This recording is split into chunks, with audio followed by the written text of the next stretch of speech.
What is going on, Savage here? Today I'm bringing you guys another in-game circle video. Now, the number one thing I see in my comment section is people telling me that they get to end game using the strategy, but then once they get here, they don't know what to do and they end up always getting top 5, but never pulling off that W. You guys are struggling getting the number 1 spot. Make sure you guys pay attention to this series alone. It will have a lot of insightful information.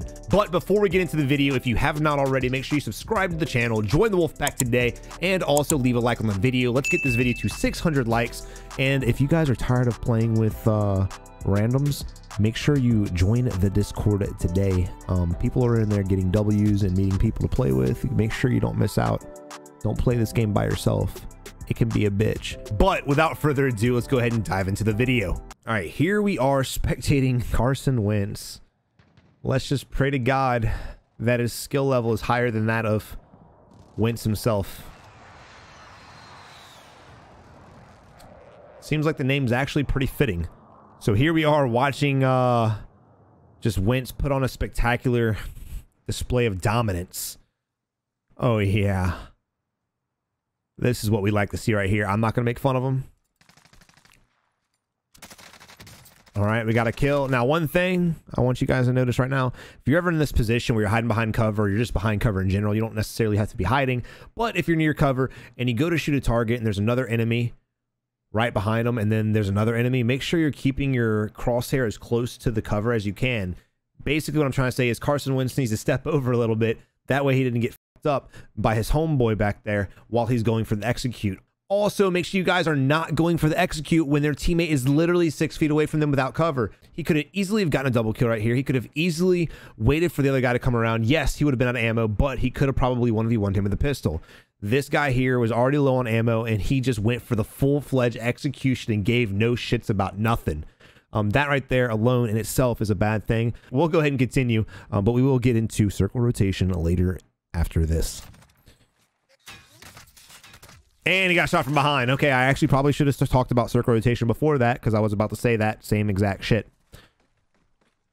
All right, anyway, as I was saying, when it comes to in-game circles, and this circle in particular, let's go ahead and take a look at the big map. All right, as you guys can see, it's split into 3 ways. Again, I like to utilize different objects in order to split the circle in 3 pies. It helps my brain kind of analyze different aspects of the map in general. Otherwise, if you guys don't do that, you're just gonna be looking at a big-ass map and not really have any idea what you're doing. It helps me out. It might help you, it might not. There's a little tactic for you guys if you want to try it. Anyway, I see this map, and again, I split it into 3 pies. I say, okay, one side is the majority, but it's kind of out there, not really much cover. They have a couple buildings, but again, not much cover. I do think I want to get over there, right? That's probably going to be the best spot, especially when the middle of the circle is favored on that side. And then we talk about the hill. The hill is a great spot. I talk about high ground all the time, and we've never been put in a situation where the high ground will actually get you killed until now. And I'm kind of glad that we have this circle. So essentially, you always want to be on the high ground, but the last thing you want to do is be forced off of the high ground by the circle. And that's exactly what's going to happen to whoever's on the hill up here. If you notice on the mini map, they have the red ping right there. Not to mention, the guy we were just spectating died by a team in that exact spot. So the team that was up there is going to have a hard time getting down. Now you might be like, Savage, that's so easy, bro. You should play in my lobbies. My lobbies are real difficult. No, okay, first off, you do not want to jump off that fucking tall-ass mountain and parachute your ass down. Even if you pull your parachute at the last second in the lobbies that I'm in and the lobbies that majority of people are in, you'll get shot out of the air faster than you can even think. So in this position here, you got to play it real slow and real passive if you're on the hill. If you're on the high ground, you basically have to either A, get a pick on one of the teams and then dive down to them, knowing that one's down and one will be distracted with the res, and that point it would be a 4v2, or you could wait for the remaining teams to start shooting each other, get distracted, and pray to God that you guys can get off that hill without being spotted. Or screw it, you'll be spotted, but at least get off the hill without being shot out the air. All right, if you look right here, we just identified where the next circle is going to be, and lo and behold, both sides are actually kind of favored. The reason why I say that is the south side of the circle is actually the high ground, and when you look at the north side of the circle, it's got a lot of buildings, and that's where one of the teams are at. So this is actually going to be a pretty balanced fight. So you'll be able to get some picks because you're on the high ground, and the other team on the other side will be able to get some picks because they are surrounded by a bunch of cover, right? So those two teams are definitely in the W. Again, the team on the hill is going to be in the most unfortunate spot, and let's go ahead and see how that plays out.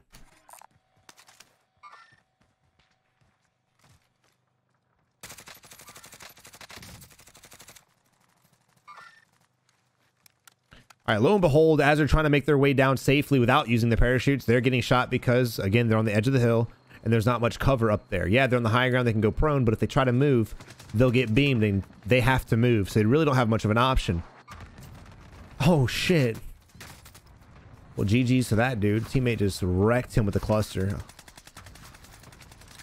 Unfortunately, Blue's going to die out and they do not have enough money to buy their teammate back. Now, when you're in a position like this, you really have to choose risk versus reward, right? So we know there's a team on the hill still, right?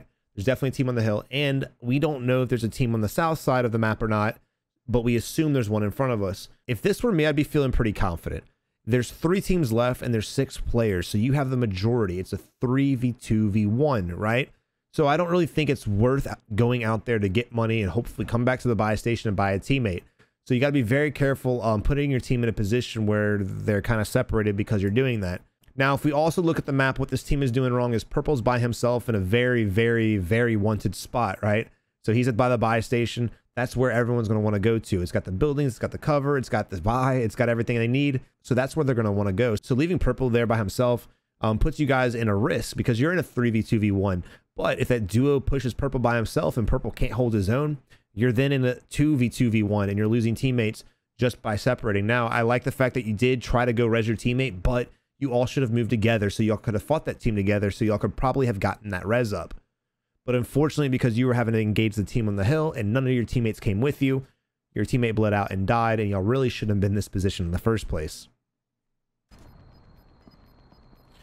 When it comes to teamwork and quads, you really want to stay together. You don't have to hold each other's pockets, but you at least want to be in the same city, right? There was really no reason for Blue to be by himself. If he needed a loadout drop, his team should have stayed with him to get the loadout drop, because clearly Blue could not handle his own, and that's why he died. Now, a lot of intermediate players that are watching this video, a lot of intermediate guys who can go solo squads, that doesn't concern you. But again, that's the majority of players in this game, so that's the lesson I'm going to teach. And here we are again in another position where this dude is going off by himself. Granted, he seems like he's a little cracked out just because he's bunny hopping everywhere, and he somehow got the kill. But because his team was nowhere near him in that fight for whatever reason, he is now going to lose his life, most likely. Let's see what happens. Why did he stop crawling, bro? Okay, I see it now. I see it now. Okay. I was like, why the hell did he stop crawling? I was so busy watching his health, I wasn't watching what his teammates were doing. It looks like Killjoys and Jose are in a 2v2 right now. Meanwhile, your boy that we're spectating is laying here prone, right? He can't crawl out of the circle because he's afraid he's going to get shot and executed by the team that's up on the hill. Now, the reason the team on the hill is still alive right now is because, one, nobody was on the south side of the circle. Somehow, some way, nobody was over there. They got real lucky. That was pure luck. It was not strategy. It was straight luck. 2, again, we just finished talking about how teammates are separating and getting themselves killed because they can't handle their own. Yeah, Sin was out here fucking cracked out, jumping around and bunny hopping and stuff, but he wasn't accurate and didn't get the kill. And because he was by himself and his teammates were nowhere to be found but sitting in buildings, your boy's going to have to bleed out, and now it's a 2v2 fight. The team on the hill should never be in a position to win in the first place. If this team wouldn't have been spread out, they could have remained at this area by the buy station, by the buildings. They could have fought together and remained focused on the team on the hill like they were originally. Remember, in the beginning of spectating this team, they were already shooting at the guys on the hill, but because Blue went down, they got distracted, started doing different shit, and then all of a sudden, while Green's working his way back to his teammate, he gets distracted again like another little puppy dog, and he ends up going down again. So now they're in a 2v2 fight. If they lose this, I really won't be surprised because there really isn't teamwork. Yes, there are 4 people playing quads together, but it doesn't seem like teamwork's actually taking place here. But it definitely makes sense to why he died.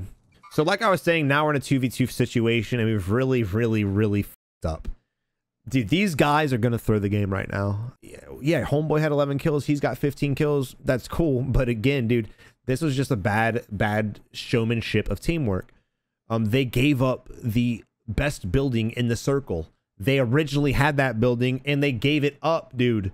Look at this. They're pinging the enemies are there. The guys on the hill clearly went there, and now they're in the best position in the game. In my opinion, and I have not seen this yet, but in my opinion, the best way for this team to survive this fight is to push the outer rim of the circle. And I'll pull up the big map so you guys can see that. This is the zone circle, and this is the route I would recommend they go. If they go this way, they're going to have plenty of cover. They'll have the hill, and they'll be in the circle or somewhat in the circle, right? They'll be safe from that building. If they don't, flank over that way right now, they're going to be forced to run out to safety because the blue's going to push them to the next circle. And then the guys in the building will have the high ground. They will have the cover and they will take them out. Now, the only thing that will save them in here is if your boy Jose, who's got a sniper and seems somewhat twisted, right? He's got a really good sniper. If he gets a pick, everything I said doesn't matter. They'll be able to win the game. But again, it's not based off positioning. It's based off, I guess, chance. I guess I wouldn't really call skill chance, but I don't know how good these guys are, so I'm calling it chance.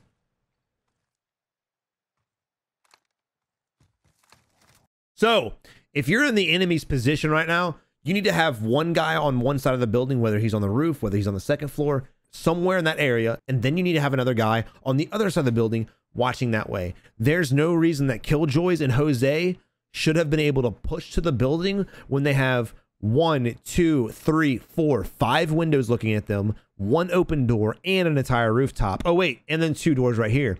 There are too many areas this team needs to watch in order for them to be safe. But it seems like the enemy team is actually playing so scared right now, they're going to allow Killjoys to go in there and absolutely dollywop them. So no way in hell would they ever allow me to run up the driveway without getting shot by all these windows. No way. I also want you guys to notice when these guys are shooting, they're actually jumping while they're shooting. Like I always say, you want to remain moving in combat. You don't ever want to stand perfectly still. You want to make the enemy's job harder to shoot you, not easier. So keep moving, whether it's sidestepping, whether it's bunny hopping, whether it's drop shot, and whatever it may be, keep your body moving at all times. That way the enemy can't have an easy shot on you. All right, now we are here in a 2v1. I don't know what the hell is going on in this game, guys. I really don't. Like I said, the enemy that was in this building, they had the perfect position. They had the perfect prime. I think he's on the roof still, but they had the perfect position to win this game. All they had to do was peek and not let this team push up to him. That's all they had to do. I'm pretty sure he's still on the roof. Oh, shut your mouth. I wish I could have spectated that. The disrespect. All right, here we are in another in-game circle, and we're spectating Tactical, Nico, and Justin. And then I got hacked, is actually dead. But here they are in a position where they've got to move across the mountain that I always call Q Mountain. And they got to move across there quickly. There's still a lot of teams up. There's still a lot of enemies remaining as well. I'm pretty surprised your boy Tactical Queef is sitting out in the open sniping when he's got the entire hill to his right. Granted, they're playing like there's nobody up there, so maybe they know something that I don't. But I definitely would remain focused on that hill if I could. Now, I will tell you guys, Nico is the MVP of the game. He went into the gas, used his gas mask, and bought his teammate back. I know that seems very minute to some of you guys, but remember, not everyone is as seasoned as you are. So a lot of people would kind of let their teammates just die or not try to buy them back because they're scared of the gas. I always want to remind you guys that gas is your friend as long as you don't die by it, right? It gives you a little blind spot if you need to out-rotate the enemy. It allows you to go in there to buy your teammates back safely. There are a lot of benefits to the gas if you utilize it correctly in times of need. But here we are, the team's about to loadout drop, which is a great spot to post up at, especially since your teammate needs to buy his loadout back anyway. So now you'll have your full squad running, you know, full loadouts, and there's only 5 enemy teams left. 5 enemy teams with 16 players left. So you have some 4-mans, you have some 3-mans, you might have some solos. So it's not going to be all complete 4-man teams. God, I love sniping in this game. I also want you guys to notice his headshots. Notice how he doesn't panic when he shoots. He waits for that crosshair to line up on the head, and then he shoots. If everyone slows down their gunplay, not your gameplay, not your momentum, not your speed, but your gunplay, if you slow down the way you shoot and aim just for a second, just for a millisecond, and slowly get better, you guys would progress quickly when it comes to shooting people. Go for headshots always. Now, the most wanted bounty is right behind them.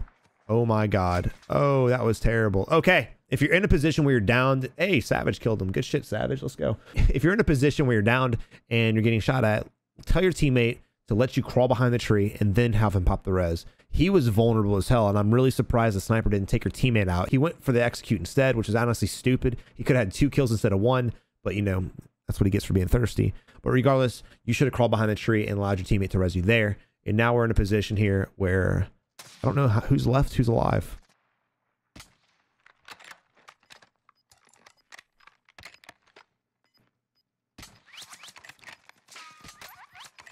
All right, Tactical Queef is pushing the most wanted bounty and just leaving hard cut. He really left the high ground to push the most wanted bounty, who's at a building with cover. So that's kind of questionable. And then Tactical Queef goes down by a sniper shot. Now, Tactical Queef is dead. He's gone. Bye-bye. I got hacked. The one who was dead at first, the one who your boy Nico valiantly resuscitated, right? He's the one that has to carry this game. Unfortunately, because I got hacked, is super tunneled on this one guy. We have no idea where this dude's teammate's at. Remember, there's 4 enemy teams and there's 12 enemy players remaining. You are now at the disadvantage. You went from being, you know, creme de la creme, 4-man squad. You might have the advantage to being solo squatting towards the end of this game because your teammates got separated and you got picked. But if I got hacked isn't careful and he remains focused on this one player, we'll have no idea who's going to be flanking him from his left or his right or from behind, and he could potentially die. Not to mention, he needs to be relocating. Sitting in one spot as a sniper, you're just asking to die. You're just asking to get headshot. You're just asking to lose out on kills. As a sniper, you need to remain mobile. That way you can go from spot to spot and hit the enemy from different angles and confuse him and hopefully get that headshot. And plus, if he was doing that, he'd be navigating this hill and he'd be able to see if anybody's coming from the left-hand side, coming from behind him, coming from the right-hand side. He has no idea because he's so tunnel visioned on this area. Guys, do not tunnel vision. He really wants this headshot. And I kind of hope he gets it. I hear footsteps to his left, and there it is. Okay. Oh.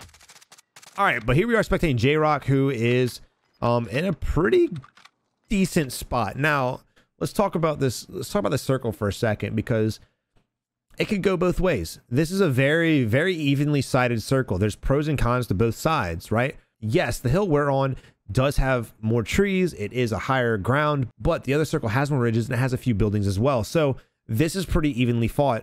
Now, where the next circle goes is really going to dictate the winner unless somebody gets a pick somewhere, right? There's 2 teams, 3 enemy players total. So it's a 3v2v1. My thought process is, okay, if I was this team, my thought process would be, let's just hold this spot. Let's get behind trees. Now, when you do get behind trees, make sure you're covering different angles, right? If I was blue, I'd get to this tree if it's safe. I think it is. It might be. But I would get myself to this tree over here. I would have another teammate sit behind the tree right here. And then maybe green even go further left. That way they can have different angles of shooting the enemy and make it real hard for the enemies to get a pick. Also, I'd know, again, it's a 3v2v1 and we've already cleared this hill. Now, we know that there's an enemy right here because that's the dude that killed our boy and with the last team, right? That was the most wanted bounty. That's where he was at. He was over here. So we know there's a player here, but these guys don't. So let's pretend like we don't know that. So again, in my head, I would be banking off the fact that hopefully that 2v1 gets in a fight. But keep your eye on it because it is a building. People hide in buildings, especially in game. So because Jay's right here and he's closer than the rest of his teammates to this building, he has the responsibility to watch this direction. Meanwhile, green should definitely be covering the left side and purple should be remaining focused towards the middle. That way you guys have all angles of the circle. Again, you have the high ground, you have the better trees, you have the possibility of wider shots. You should win the game. This should be a very easy win for Jay and his squad. One's already got down over there. He's got a self-res. That's what it is. Oh, God. Crawl, crawl, crawl. All right. How many guys does it take to kill one person? You've got 3 guys looking at the same rock. Only 2 of you guys need to watch that. Someone else needs to be watching the right-hand side. Even if we pretend we didn't know there was a guy there, I'd still be watching that because it's a building, like I said earlier, right? So one of you guys needs to remain focused on that. That way, if he has, you know, the new marksman rifle, a sniper, or anything that can get headshots, he doesn't pick you guys off one at a time. The last thing you want to do in this scenario is basically throw the game. If the guy down here has a sniper rifle and he headshots one of you guys, it's now a 2v1v1, and you're just all sorts of bad. So let's see what happens. But it is a 3v1v1 right now. I don't know what the enemy's doing. He should have self-res behind the rock. He was like taunting them. Was he on a different team? Hold up. That might have been what it was. I wasn't paying attention to that. My bad. It's been a long day. It's a 3v2, not a 3v1v1. What the hell I was thinking. It's a 3v2 and he's doing call outs. So the guy behind the rock, good shit on you, brother. He's over here probably live pinging Jay and giving his teammate an opportunity to get a pick. So good on him. Again, these guys had the position. They had the game handed to them since 2 circles ago. But I can't say given to them because they were the ones that rotated to this hill and held the hill, fought on the hill, sweat and bled for this hill. So I'll give it to them. But yeah, good shit on the teammate who was down. Instead of hiding behind the rock, just sitting there so that they couldn't execute him sooner. He was actually utilizing his pings and being an actual teammate. At least I'm assuming. I like to think that. But here they are, Jay and his squad in a 3v1. Now, there's not much you can do. If Jay would have been picked from the get-go and this would have been a 1v2, this would have been an easier fight, especially since Savage is pushing down there like a savage. And trying to get, trying to up his kills. I don't know how many kills he has right now, but he's clearly hungry for it. But if Savage pushes too hard, he could get picked. Because they're all still up, though, this game's basically done for. But be careful. Don't be like Savage. And I'm not going to hate on Savage, bro. I'm the same way. I do the same shit all the time. That's probably my biggest flaw as a player right now. And I tell you guys not to do it because I know you shouldn't. And I know I shouldn't. But I'll tell you guys straight up, I do this shit all the time, bro. If I have it down or if I just want to get that, extra kill. If I'm sitting on a good game, I want to capitalize on it, I'll do this shit. Have I thrown games like that? Yeah, I have. I'm not proud of it. I have. In fact, my highest kill game, I lost because I did this shit because I wanted more kills. But don't be like us, guys. Learn from our mistakes. Learn from mistakes that we're making. That's how you become better. I'm trying to work on that. But, dude, I have an ego problem when it comes to this game. I think that's why I rage so much, regardless of the fact, guys. GG to these guys. He almost got Savage. That would have been dope. But, yeah, good game.